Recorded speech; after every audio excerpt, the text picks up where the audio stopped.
실화를 바탕으로 각색된 이야기입니다. 채널 구독과 좋아요는 다음 이야기를 만드는 큰 힘이 됩니다.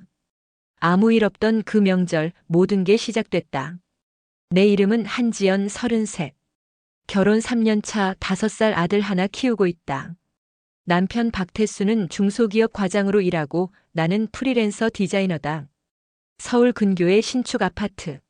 나름 안정된 삶이라 생각했다. 태수는 성격이 온화하고 처음엔 뭐든 내 의견을 존중해주는 사람이었다. 그런데 시댁이라는 단어가 오가면 이상하게 표정이 바뀌곤 했다. 우리 엄마가 그랬잖아. 결혼하면 부모님한테 효도도 나눠서 해야 한다고.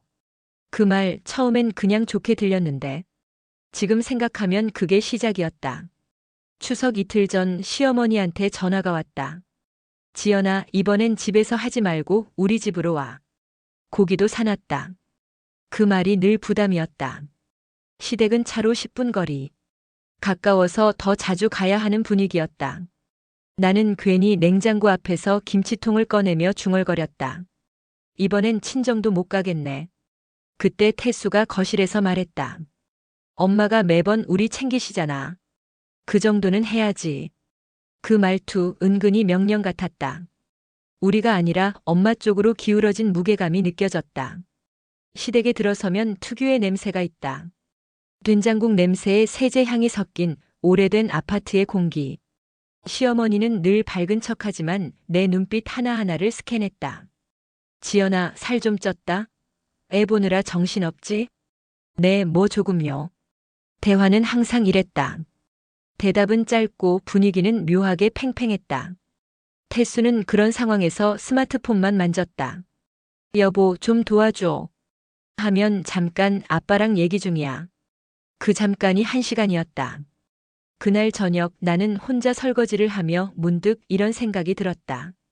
이게 평범한 결혼 생활의 일부일까? 저녁 식사 후 시아버지가 농담처럼 말했다. 요즘 젊은 사람들은 부모 챙기는 게 서툴더라. 그래도 우리 태수는 효자야. 그 말에 시어머니가 웃으며 덧붙였다. 효자 덕분에 며느리가 힘들지 뭐. 모두 웃었지만 나는 웃을 수 없었다. 태수는 그런 말에도 웃으며 고개를 끄덕였다. 돌아오는 길 차 안에서 나는 조심스럽게 말했다. 나 솔직히 오늘 좀 불편했어. 태수는 갑자기 표정이 굳더니 짧게 말했다. 그걸 왜 불편하게 느껴? 그 순간 뭔가 깨졌다. 작은 금이 간 듯한 기분이었다. 그날 밤 우리는 처음으로 크게 다퉜다. 내 부모님 대하는 태도 좀 생각해봐. 내가 뭘 그렇게 잘못했는데? 계속 눈치 보게 만들잖아. 태수는 목소리를 낮추며 말했다. 지연아, 우리 부모님이 뭘 그렇게 잘못했어? 그냥 좀 맞춰드리면 안 돼? 나는 대답 대신 고개를 돌렸다. 그가 몰랐다. 내가 맞추느라 매번 마음이 부서지고 있다는 걸. 그날 이후 나는 시댁 이야기가 나올 때마다 숨이 막혔다. 며칠이 지나고 아무 일 없던 듯 평온한 일상이 이어졌다. 하지만 그건 겉모습뿐이었다. 태수는 더 이상 나에게 시댁 이야기를 하지 않았다. 대신 출근길에 어머니에게 전화를 걸어 엄마 이번 주에 들를게요. 그 들를게요 속에는 혼자라는 말이 늘 따라붙어 있었다. 나 없이 가는 주말이 많아졌다. 아들은 아빠랑 할머니 집 가면 재미있어. 라며 웃었지만 그 웃음이 내겐 조금 서늘하게 느껴졌다. 어느 토요일 오후 초인종이 울렸다. 문을 열자 시어머니가 서 있었다. 깜짝 놀랐지? 아들 집 구경 왔다. 손에는 떡과 과일이 가득 든 봉투. 나는 당황스러웠지만 억지로 웃으며 안으로 모셨다. 거실을 둘러보던 시어머니가 말했다. 정리는 좀 하고 살아야지, 지연아. 그 말 한마디가 내 속을 찔렀다. 그날 밤 나는 잠들지 못했다. 태수는 무심하게 말했다. 엄마가 한 말에 왜 그렇게 예민해? 그제야 알았다. 나 혼자만 다른 세계에 살고 있다는 걸. 말하지 않아도 이미 멀어지고 있었다. 아침 식탁 위엔 따뜻한 미역국 대신 어제 남은 반찬들이 올려져 있었다. 태수는 말없이 밥을 뜨다가 중얼거렸다. 요즘 왜 이렇게 말이 없어? 나는 대답하지 않았다. 괜히 무슨 말이라도 하면 또 싸움이 날까봐. 그 침묵이 더 큰 소음을 만드는 걸 그땐 몰랐다. 아들이 유치원에 가고 문이 닫히자 집안엔 냉장고 돌아가는 소리만 남았다. 그게 내 하루의 배경음이었다. 그날 오후 친정엄마가 전화를 했다. 지연아, 주말에 와서 밥 먹고 가. 내 얼굴 한번 보자. 그 말이 그렇게 따뜻할 수가 없었다.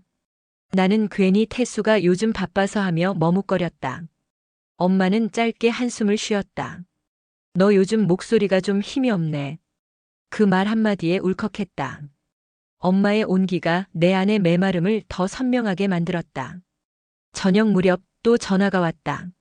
지연아, 이번 주에 시간 되면 좀 오라. 반찬 좀 해놨어. 아, 네, 이번 주는 좀 바빠서요. 그 말 끝에 들려온 짧은 정적. 그리고 낮은 목소리. 참 요즘 며느리들 바쁘다더라. 그 말이 오래 남았다. 아무 말도 하지 않았는데 이미 불효가 되어버린 기분이었다. 그날 밤 나는 휴대폰을 뒤집어 놓고 불을 껐다. 빛도 소리도 사람도 피하고 싶었다. 엄마가 너 삐쳤다고 하시던데. 퇴근한 태수가 가방도 풀기 전에 그렇게 말했다. 내가 뭘 삐져? 그냥 좀 자주 가면 되잖아. 엄마도 외로워하시는데. 나도 외로워. 그 말에 태수가 나를 바라봤다. 하지만 그 눈빛엔 이해가 아니라 귀찮음이 있었다. 그 순간 내 입에서는 아무 말도 나오지 않았다. 사랑이 식는 게 아니라 관계가 무의미해지는 느낌이었다. 프리랜서 일을 다시 시작했다.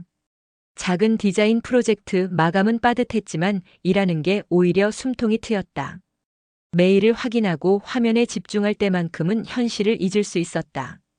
그런데 점심시간에 문득 생각이 났다. 태수는 점심마다 어머니와 통화한다는 걸. 엄마, 점심 먹었어요? 그 사소한 문장 하나가 나를 점점 투명하게 만들었다.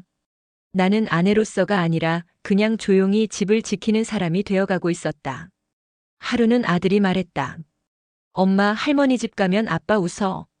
나는 그 말을 듣고 멍해졌다. 아이의 순수한 말이었는데 가슴이 묘하게 저렸다. 엄마는 안 웃어? 엄마는 할머니 집에서 조용해. 그 말에 대답을 못했다. 내가 조용했던 건 불편해서였는데 아이 눈엔 조용한 사람으로만 남았구나 싶었다. 그날 밤 잠든 아이 옆에서 나는 처음으로 울었다. 소리 없이. 며칠 뒤 태수가 말했다. 이번 주에 엄마 생신이라 같이 가자. 나는 단호하게 말했다. 이번엔 그냥 혼자 가. 태수의 얼굴이 굳었다. 지연, 너 진짜 왜 그래? 그냥 좀 불편해. 그 말 한마디로 공기가 바뀌었다. 그날 이후 우리는 서로의 일정을 묻지 않았다. 같은 집에 있지만 다른 시간에 사는 사람들처럼 말 대신 침묵이 모든 걸 대신했다. 그게 우리 결혼의 두 번째 계절이었다.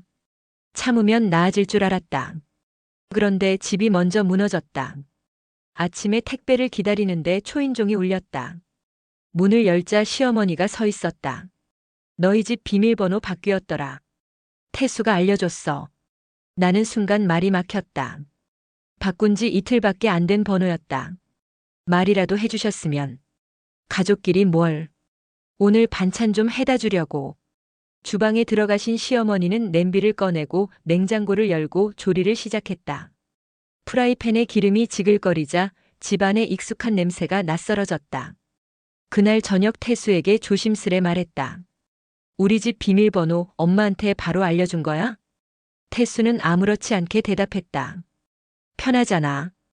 가까운데 드나들 수 있게. 내가 지키고 있던 마지막 경계에 금이 갔다. 점심 무렵 시어머니가 남겨놓고 간 반찬통을 정리하는데 손글씨 메모가 붙어 있었다. 지연아, 된장은 물 조금 더 넣어. 짜다. 부엌 서랍에는 보지 못한 새 조리도구가 들어와 있었다.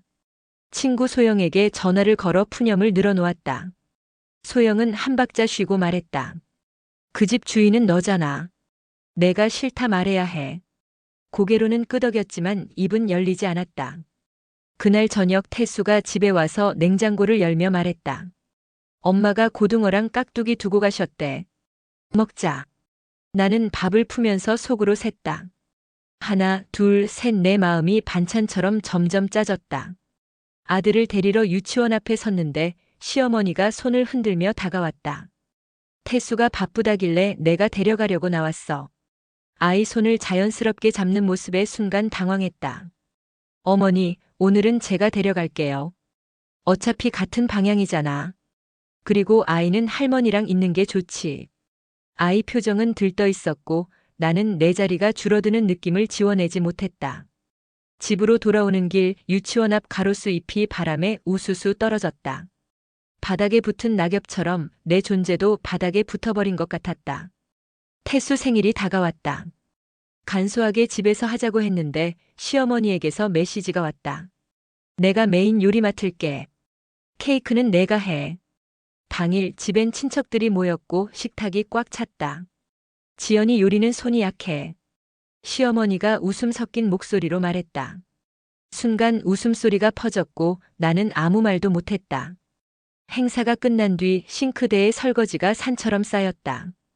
태수는 거실에서 친척들과 이야기하며 폭소를 터뜨렸다. 물에 손을 담그고 있으니 손끝이 얼얼했다. 그때 아들이 와서 말했다. 엄마, 아빠 오늘 너무 신났어. 나는 대답 대신 수도꼭지를 더 틀었다. 물소리에 내 마음을 숨겼다. 다음 날 태수가 월급 일부를 부모님께 보냈다고 말했다. 지난달에도 드렸잖아. 이번 달은 병원비가 좀 있으셔서. 우리도 대출이 있는데. 태수는 말끝을 흐리며 소파 뒤로 몸을 젖혔다. 잠깐만 참아. 엄마 아빠가 예전에 우리 전세 구할 때 도와주셨잖아. 그 고마움이 빚처럼 남아있다는 걸 안다. 다만 그 빚을 내가 평생 갚아야 하는 건지 모르겠을 뿐이다.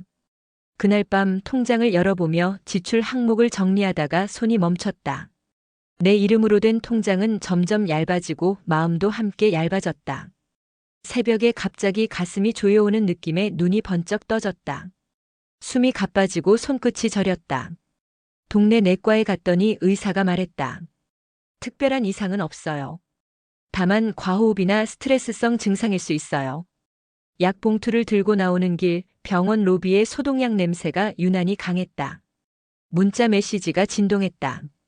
엄마가 오늘 들른대. 반찬 가져오신대. 나는 답장을 쓰다 지웠다. 집에 돌아와 약을 먹고 누웠지만 휴대폰 화면을 볼 때마다 맥박이 빨라졌다. 문득 거울을 보니 눈가가 퀭했다. 나는 조용히 생각했다. 내가 언제부터 이렇게 초라해졌지? 주말 시어머니가 다시 현관을 열고 들어왔다. 지연아, 거실 러그는 때가 잘 타니까 치워. 애 알레르기 생긴다. 저희가 알아서 할게요. 평소와 달리 내 목소리가 조금 단단하게 나갔다. 시어머니의 표정이 굳었다. 알아서? 며느리란 게 어른 말 좀 들으면 어때서? 짧은 정적 뒤에 태수가 말했다. 엄마, 그냥 두자. 지연이도 생각이 있겠지. 하지만 그 말은 나를 지켜주는 문장이 아니라 갈등을 얼버무리는 소리였다. 손에 쥐고 있던 러그 모서리가 구겨졌다. 나는 낮은 목소리로 말했다. 우리 집, 우리 방식이 있어요. 시어머니는 가방을 들고 나가며 말했다. 참 요즘 며느리들 별나다. 문이 닫힌 뒤 집안이 고요했다. 그런데 그 고요가 평화가 아니라 폐허 같았다. 소파에 앉아 있으니 바닥이 살짝 흔들리는 것 같았다. 그날 밤 나는 잠들기 직전 그런 생각을 했다. 집이 먼저 무너지고 그 다음이 사람인가 보다. 그 집의 문제는 사랑이 아니라 경계였다. 카톡 알림음이 연달아 울렸다. 가족방 시댁 패밀리. 시어머니가 사진을 올렸다. 제주도 리조트 사진이었다. 올해 환갑이라 가족여행 가자. 숙소는 내가 예약했어. 이모, 고모, 사촌들까지 환호하는 이모티콘.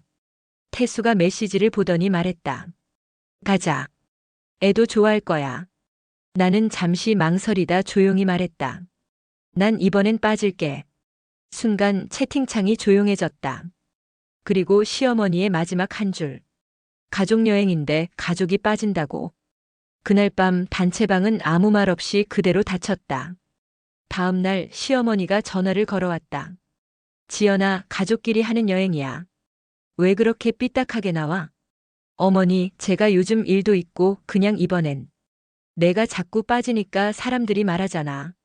며느리가 싸가지 없다고. 그 말이 심장을 때렸다. 그런 말까지 하세요? 내가 하는 말 아니야. 남들이 그래. 그 순간 숨이 막혔다. 그 남들이란 말은 언제나 나를 무너뜨렸다. 전화를 끊고 나서 손이 떨렸다.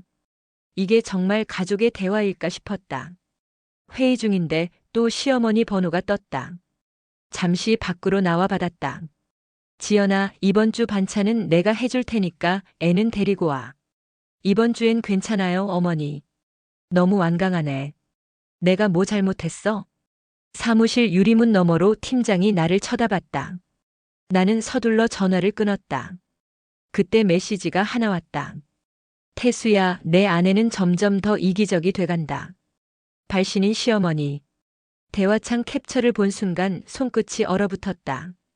그건 나한테 보낸 게 아니라 실수로 나한테까지 온 메시지였다. 퇴근 후 태수가 들어오자마자 물었다. 엄마한테 왜 그런 말까지 하게 만들어? 내가 뭘? 엄마가 얼마나 속상해하는데. 속상한 건 나야. 매일 참는데 왜 나만 나쁘다고 해? 지연, 넌 점점 변했어. 그래, 변했어. 이제 나도 지치거든. 말들이 부딪혀서 터졌다. 태수는 한동안 나를 바라보다가 낮게 말했다. 우리 이러지 말자. 애한테라도 티내지 말자. 그 말이 더 아팠다. 이미 애는 다 느끼고 있을 텐데. 며칠 뒤 친정엄마가 손편지를 건넸다. 지연아, 결혼은 두 사람이 만드는 집이지 두 집이 섞이는 게 아니란다. 글씨가 떨려 있었다. 나는 아무 말도 못했다. 엄마는 조심스럽게 물었다. 태수는 내 편 들어주니? 그 질문에 대답하지 못했다. 대신 물컵을 쥔 손이 미세하게 떨렸다. 편이라는 단어가 이렇게 낯설 줄 몰랐다. 아들 생일날 시어머니가 대형 케이크를 들고 들어왔다. 할미가 제일 좋은 선물 사왔다. 아이보다 먼저 웃은 건 태수였다. 사진을 찍고 웃고 식탁에 앉아 있을 때 시어머니가 말했다. 지연아, 내 엄마는 안 오시나? 가족끼리 하는 자리인데. 우리 엄마는 일 있으셔서요. 그래도 손자 생일인데 와야지. 그 말은 웃음처럼 들렸지만 칼날처럼 박혔다. 그날 밤 나는 아이가 잠든 뒤 조용히 울었다. 누구도 모르게. 그날 이후 태수는 말을 줄였다. 식탁에 앉아도 대화는 세 마디를 넘지 않았다. 밥 줘. 내일 뭐 해? 잘 자. 그가 나를 바라보지 않는다는 걸 느꼈다. 나는 더 이상 화를 내지 않았다. 화내도 변하지 않는다는 걸 알았기 때문이다. 어느 날 거실에서 TV 소리가 작게 흘러나왔다. 뉴스 앵커가 말했다. 오늘 전국 평균 기온은 평년보다 낮습니다. 그 말이 내 마음 같았다. 평년보다 훨씬 차가운 집. 그리고 그 속에서 나는 조용히 생각했다. 우린 언제부터 부부가 아닌 룸메이트가 된 걸까? 이 집에는 대화도 온기도 내 이름도 없었다. 새벽 3시. 거실 불빛 하나만 켜놓고 앉아 있었다. 냉장고의 윙 소리, 시계 초침 소리, 그리고 내 숨소리만 있었다. 태수는 방 안에서 코를 골았다. 그 소리가 낯설었다. 같은 공간에 있는데 왜 이렇게 멀게 느껴질까? 휴대폰 메신저를 열었지만 대화창 위엔 읽지 않은 명. 그 숫자가 내 존재 같았다. 나는 언제부터 이 집에서 조용히 사라지고 있었을까?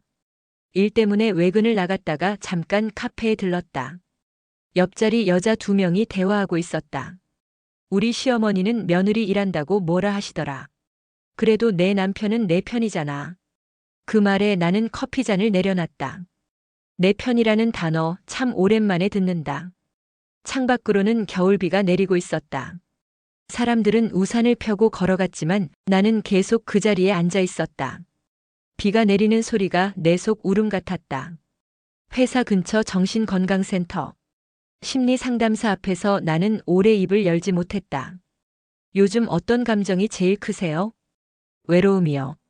누가 옆에 있는데도요? 네. 그게 제일 무섭더라고요. 같이 있는데도 혼자 있는 기분. 상담사는 고개를 끄덕이며 말했다. 사람은 사랑보다 인정받고 싶을 때가 있어요.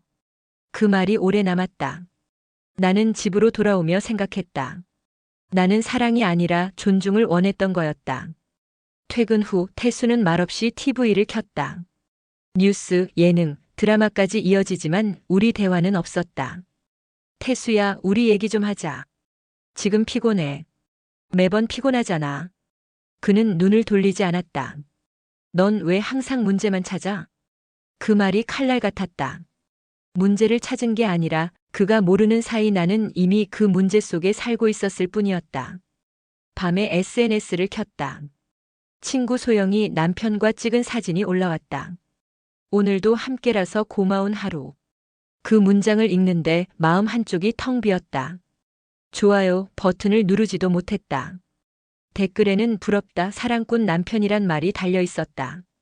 나는 폰을 덮고 불을 껐다. 눈앞에 아무것도 안 보이는데도 머릿속은 계속 떠올랐다. 나도 한때는 저렇게 웃었는데 언제부터 웃음이 사라졌을까? 유치원에서 돌아온 아들이 종이를 내밀었다. 엄마 이거 봐. 색연필로 그린 가족 그림이었다. 아빠, 아들, 할머니는 웃고 있었다. 그림 속 엄마는 구석에 작게 그려져 있었다. 엄마도 웃어야지. 아들이 말했다. 나는 그 말을 듣고 아무 말도 못했다. 아이의 순수한 시선이 내 외로움을 그대로 드러냈다. 그날 밤 아이가 잠든 후 나는 그 그림을 다시 펼쳤다.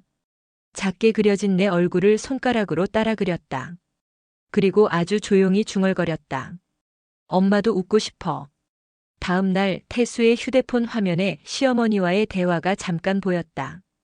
지연이는 왜 그렇게 신경질적이야? 내가 고생이다. 그래도 참고 살아야죠. 그 두 줄. 단 두 줄이 내 안의 마지막 끈을 끊었다. 나는 휴대폰을 내려놓으며 물었다. 그게 진심이야? 태수는 놀란 눈으로 날 봤다. 그냥 엄마한테 맞춰드린 거야. 그렇게 맞추다 보면 언젠간 나도 사라질걸. 짧은 정적 뒤에 나는 방으로 들어가 문을 닫았다. 문 너머에서 들려오는 TV 소리, 그 아래로 내 마음이 천천히 가라앉았다. 이제는 누가 옳은지가 아니라 누가 더 무너졌는가의 문제였다. 회사 동료의 소개로 상담을 받았다. 작은 회색 책상 위에 놓인 서류철. 이혼 생각해 보신 적 있으신가요? 변호사의 목소리는 차분했다. 나는 고개를 들지 못한 채 말했다. 생각만요. 아직 결정은 못했어요. 가정 내 갈등 사유로 충분히 가능은 합니다. 그 말이 현실처럼 들리지 않았다. 이혼이라는 단어가 입에 맴돌았다. 서류 위로 떨어진 내 그림자가 흔들렸다. 마치 누군가 내 인생을 복사해서 다른 색으로 칠하고 있는 기분이었다. 그날 저녁 아이가 물었다. 엄마 아빠는 왜 자주 안 웃어? 나는 잠시 멈췄다가 대답했다. 엄마 아빠는 요즘 조금 바쁜 거야. 싸운 거야? 작은 목소리로 던진 그 한마디가 가슴을 후벼 팠다. 아니야. 그냥 조금 멀리 있는 거야. 아이의 눈빛은 이해하지 못한 듯 조용히 나를 바라봤다. 그날 밤 아이가 내 팔을 꼭 끼고 잤다. 그 작은 온기가 너무 따뜻해서 오히려 더 슬펐다. 시어머니가 전화를 걸었다. 이번 제사에는 꼭 와야 해. 며느리가 빠지면 체면이 안 서. 저희 회사 일정이 있어서 어려워요. 회사보다 가정이 먼저야. 그 말은 늘 똑같았다. 전화를 끊고 한참을 멍하니 앉아 있었다. 태수가 퇴근하자마자 말했다. 엄마가 속상하대. 당신은 안 속상해? 그 질문에 그는 대답하지 않았다. 대신 재킷을 걸고 말했다. 내일은 일찍 나가야겠다. 그날 밤 식탁 위엔 식지 않은 밥 한 공기만 남았다. 친구 소영이 말했다. 지연아, 내가 참는 게 이기는 게 아니야. 근데 애가 있잖아. 이혼하면 애가 상처받을까 봐. 그 애 이미 다 보고 있어. 그 말이 날 멈추게 했다. 나는 괜히 창밖을 봤다. 아파트 놀이터에서 아이들이 뛰놀고 있었다. 웃음소리가 선명했다. 그 속에서 내 아들만큼은 웃게 해주고 싶었는데 그 웃음이 내겐 너무 멀리 있었다.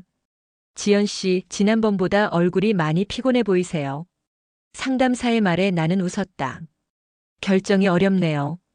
이게 끝인지 아직 남아있는 건지 모르겠어요. 끝이 아니라 변화를 시작할 수도 있죠. 근데 그 변화가 더 나쁠까봐 무서워요.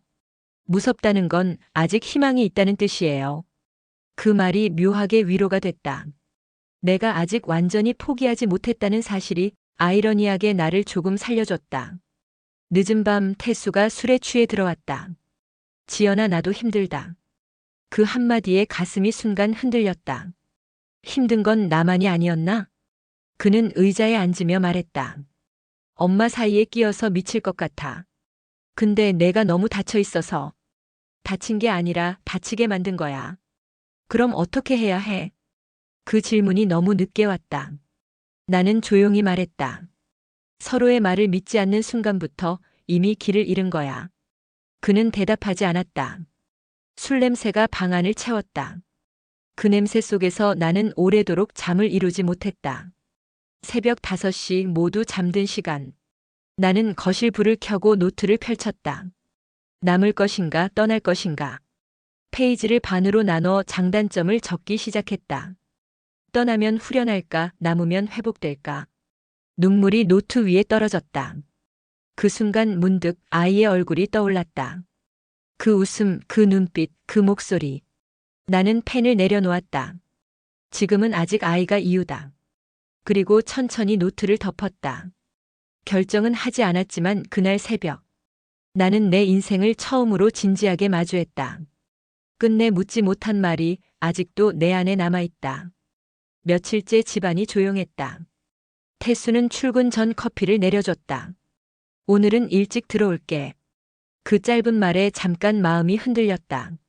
이렇게 평범한 순간들이 어쩌면 우리가 마지막으로 나눌 평화일지도 모른다는 생각이 들었다. 햇살이 커튼 사이로 스며들었다. 그 따뜻한 빛이 너무 오랜만이라 낯설었다. 오랜만에 친정엄마가 왔다. 표정이 좀 나아졌네. 그냥 조금은 덜 아파요. 엄마는 부엌 정리를 하며 말했다. 세상엔 참는 것도 용기지만 떠나는 것도 용기야. 나는 대답하지 않았다. 엄마의 말이 머릿속을 오래 맴돌았다.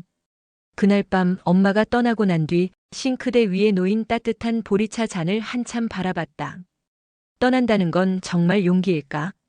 아니면 도망일까? 지연아, 우리 가족여행 한번 가자. 리셋하는 느낌으로. 태수가 그렇게 말했다. 처음엔 망설였지만 결국 승낙했다. 그래, 마지막으로 한 번은 가보자. 그 말이 스스로도 이상하게 들렸다. 우린 바다로 향했다. 차 안에서는 아들이 신나서 노래를 불렀다. 그 웃음소리가 차창을 가득 채웠다. 나는 조용히 창밖을 봤다. 끝없이 이어진 고속도로가 마치 한 사람의 인생 같았다. 돌아갈 수도 멈출 수도 없는 길. 바닷바람이 새찼다. 모래 위에 서 있는 가족 셋. 태수가 말했다. 우리 다시 잘해보자. 그 말이 파도 소리에 섞여 흐려졌다. 나는 그를 바라보다 조용히 고개를 끄덕였다. 그 순간 파도가 발끝을 적시며 밀려왔다. 하지만 내 마음은 여전히 그 자리였다.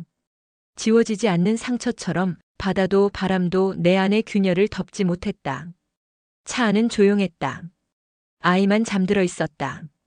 라디오에서 노래가 흘러나왔다. 사랑은 언제나 거기 있어요. 태수가 물었다. 지연아, 나한테 아직 마음 있어? 나는 대답하지 않았다. 대신 조수석 창문 너머로 지는 노을을 봤다. 노을이 붉게 물든 하늘이 너무 예뻐서 잠시 말이 막혔다. 그게 슬퍼서 눈물이 났다. 그 눈물은 미움이 아니라 오래된 마음의 잔향 같았다. 여행이 끝난 다음 날 평소처럼 아침을 준비했다. 태수는 출근 준비를 하며 말했다. 우리 앞으로는 서로 존중하자. 그 말이 조금은 진심처럼 들렸다. 그날 오후 시어머니에게서 메시지가 왔다. 이번 주에 반찬 해놓을게. 들러. 나는 휴대폰을 바라보다가 괜찮아요. 이젠 제가 해볼게요. 라고 답장을 썼다. 그리고 전송 버튼을 누르기 전 한참 동안 손가락이 멈췄다. 밤이 깊었다. 아이는 잠들고 거실은 고요했다. 탁자 위에 여행 사진이 놓여 있었다. 세 사람이 웃고 있는 사진. 그 웃음 속에 나는 진짜로 행복했을까? 사진을 덮으며 조용히 중얼거렸다. 나는 이제 어떻게 해야 할까? 그 질문은 나에게 던졌지만 어쩌면 지금 이 이야기를 듣고 있는 누군가에게 묻는 말일지도 모른다. 당신이라면 이 상황에서 어떻게 했을까요? 채널 구독과 좋아요는 다음 이야기를 만드는 큰 힘이 됩니다.